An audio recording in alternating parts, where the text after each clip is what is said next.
Buenas noches, querido profesor. Mi nombre es Jonathan Israel Romero Romero, perteneciente al octavo ciclo de Medicina Paralelo B.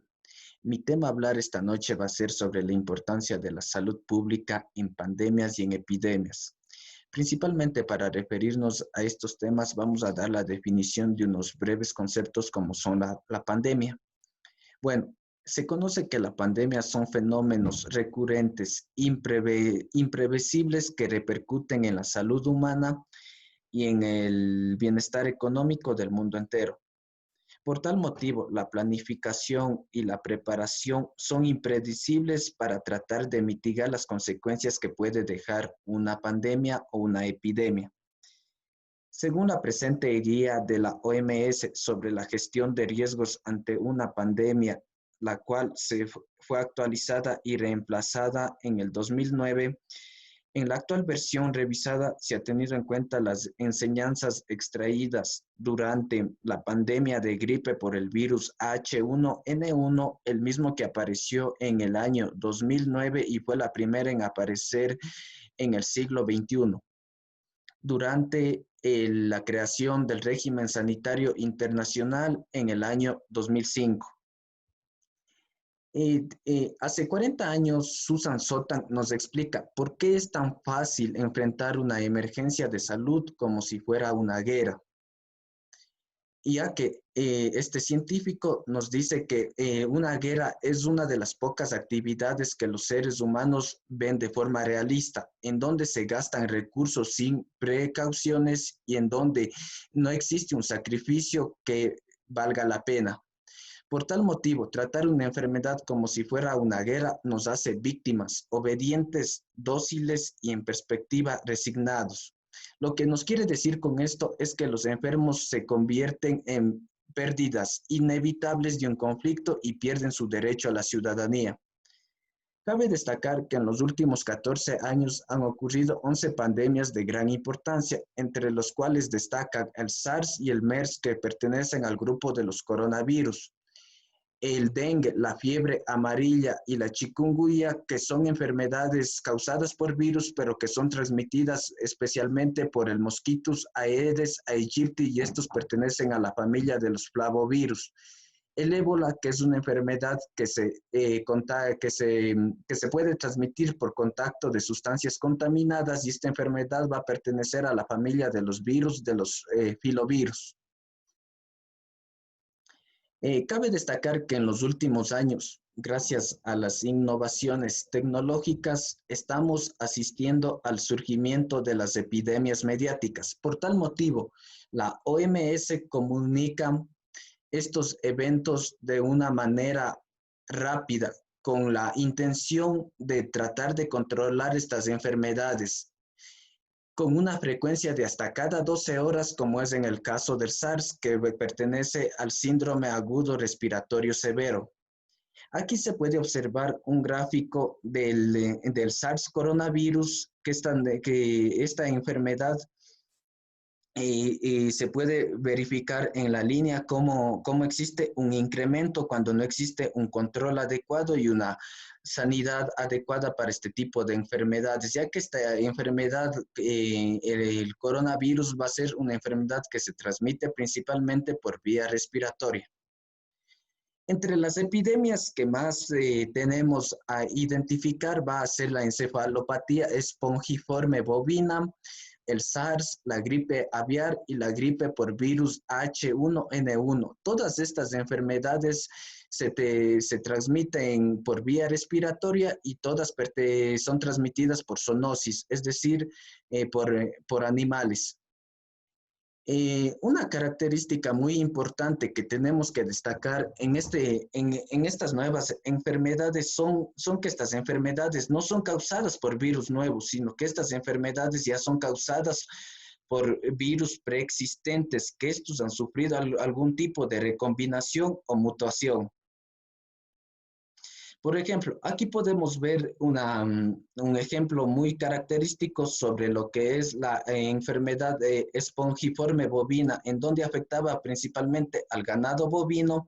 Y aquí también podemos ver lo que se ve en la imagen de la gripe aviar, en donde esta se podría transmitir a los seres humanos, pero gracias al control y a las promociones dadas por la OMS se ha logrado controlar y mitigar de una manera pasiva, ya que estos virus pueden sufrir algún tipo de mutación y pueden afectar a los seres humanos causando graves problemas.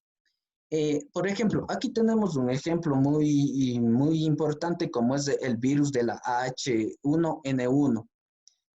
Este virus de la gripe H1N1 se dio por la recombinación de una gripe aviar y una gripe humana, donde el cerdo iba a ser el transmisor y el huésped para que esta enfermedad se pueda transmitir. El cerdo pudo recombinar estos dos tipos de virus, causando lo que va a ser un nuevo virus, como fue la aparición del virus H1N1, que en su tiempo causó grave terror, como es en la actualidad. Estamos pasando lo que es con el COVID-19, el nuevo coronavirus, que según yo pienso también que se trata de una recombinación o una mutación que puede ser del SARS y del MERS. Aquí tenemos también, se puede observar lo que es la transmisión del cerdo al hombre por vía aérea o por comer carne de cerdo mal cocida y no presenta ningún riesgo, pero de hombre a hombre por vía respiratoria, aquí puede presentar ya un riesgo que puede causar una fiebre de más de 38 grados centígrados, una tos intensa, estornudos y dificultades respiratorias, lo que puede llevar a la muerte del ser humano, como en la actualidad se está pasando, como dije anteriormente, con el COVID-19, enfermedades que están acabando con las vidas humanas y todavía no existe un tratamiento adecuado y eficaz para tratar de mitigar todo esto. También tenemos que el impacto en los medios de comunicación se genera a partir de noticias alarmistas, y esto es verdad, ya que se puede ver un ejemplo muy claro lo que es hoy en día en la actualidad, que por una noticia a muchas personas nos ponen más a temer por la enfermedad que a tomar conciencia de la enfermedad. Cabe recalcar que esta ha sido la cuarta vez que la directora general de la OMS declara una ESPI desde que el Reglamento Sanitario Internacional en 2005. Las tres ocasiones anteriores fueron la enfermedad por el virus del ébola en África del Oeste el 8 de agosto del 2014. También se dio una segunda ESPI en la diseminación internacional de poliovirus salvajes del 5 de mayo del 2014 y la nueva gripe H1N1 el 25 de abril del 2009. Todavía, según los artículos que yo leí, todavía no se forma una ESPI, lo que es para el control del COVID-19, la actual que se dio en el año 2019. Plan de preparación ante pandemias. Dice, en el plan de preparación ante pandemias han incluido 14 anexos que cubren las siguientes áreas, que va a ser la actuación del personal de salud o del profesional sanitario ante casos sospechosos. ¿Qué quiere decir con esto? Que con esto el personal de salud tiene ya que estar preparado si es que existen casos sospechosos y poner en un cerco epidemiológico a las personas a las cuales se les pueda sospechar que tengan algún tipo de enfermedad respiratoria viral. También se da el control de la infección y las exposiciones de profesionales. La priorización en el uso de antivirales, es decir, priorizar un medicamento ante otro, teniendo en cuenta cómo este va a actuar en el ser humano y teniendo en cuenta el beneficio que va a causar en el ser humano. También hay que tener en cuenta las reacciones adversas que este antiviral puede producir, ya que, como se sabe, no todo medicamento va a actuar de una forma igual en una persona. Y es más, se deben realizar experimentos clínicos para ver cómo actúa cómo podría beneficiar o, o, o poner en riesgo la vida del ser humano. Aquí es en donde se toma en cuenta el uso de medicamentos, la famosa frase riesgo-beneficio. También las actuaciones en fronteras, y esto es hoy en día que nuestro gobierno se puede poner un claro ejemplo cuando ya se escuchó sobre la enfermedad del COVID-19, principalmente que estaba en Italia. ¿Qué hizo nuestro gobierno? Aquí un claro ejemplo se puede decir que nuestro gobierno no ha hecho nada para cerrar lo que es aeropuertos, fronteras con países vecinos como Colombia, con Perú, y por esto es que que este virus se ha propagado de una manera incontrolable hasta que estamos hoy en día, como se puede ver que el gobierno se está arrepintiendo de sus malas decisiones. También tenemos la profilaxis post-exposición. ¿Esto qué quiere decir? Que esto va dirigido principalmente al personal de salud, ya que ellos, como nuestra primera línea de defensa ante estas enfermedades y por su trabajo, tienen que estar directamente en contacto con las personas infectadas. Y por tal motivo, el gobierno está desarrollando lo que son cámaras de desinfección en hospitales de las principales ciudades como Cuenca, Machala, Guayaquil, Quito, que han sido las ciudades más golpeadas del país. También tenemos la vigilancia de la enfermedad, es decir, que se debe verificar que la enfermedad, en vez de que vaya subiendo su curva de contagio, debemos de tratar de vigilar que esto se vaya disminuyendo o que se mantenga constante. También tenemos aspectos legales relacionados con el control y la gestión de casos en situaciones de muy alta incidencia y medidas de control no farmacológicas, que este es un punto muy importante que cabe destacar. Y perdónenme si es que me refiero al mismo ejemplo del COVID-19, pero es el de que más importancia y más relevancia hoy está teniendo. Por ejemplo, existen personas eh, que por su necedad o por su terquedad, ellos salen y hacen aglomeraciones, pero no se dan cuenta de la verdadera magnitud que presenta esta enfermedad y del verdadero lío en que nos está poniendo en riesgo, no solo él, sino está poniendo a toda su familia y estos a su vez a todos los habitantes de un pueblo, de una ciudad y de una provincia. Otra cosa muy importante, y esto entonces, como les dije anteriormente, están poniendo en riesgo a todas las personas, ya que por gente que terca e inconsciente es que muchas personas están muriendo.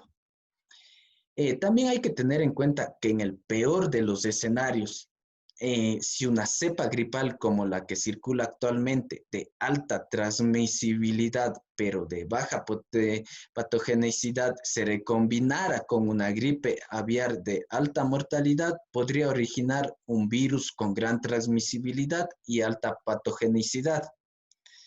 Esto nos llevaría a enfrentarnos a una pandemia de gripe enormemente peligrosa. Por ejemplo, en el gráfico se puede observar una cepa A y una cepa B. Podemos observar que la cepa A va a presentar una alta transmisibilidad, pero va a ser de baja virulencia, mientras que en la cepa B se puede observar que presenta una alta patogenicidad, pero una baja transmisibilidad. Si estas dos se llegan a combinar, darían el resultado a una nueva cepa.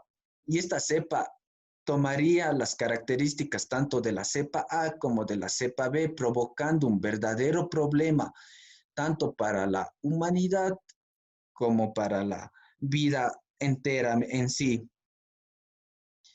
Tenemos las herramientas médicas.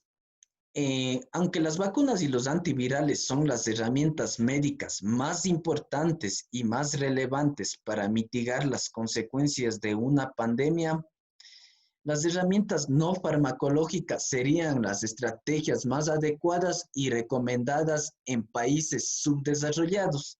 ¿A qué me refiero con esto cuando digo países subdesarrollados? Me refiero a los países que no pueden pagar este tipo de antivirales o de vacunas.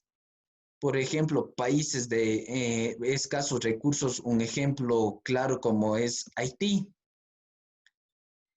Cabe destacar que este documento se fundamenta en las recomendaciones dadas por la OMS y es importante tener en cuenta que las autoridades de salud necesitan cambiar estas recomendaciones al disponer de información sobre el agente causal, ya que si sabemos cómo el virus en este caso interactúa en el cuerpo humano, a qué células ataca, el personal de salud puede crear una vacuna y así tratar de mitigar esta enfermedad.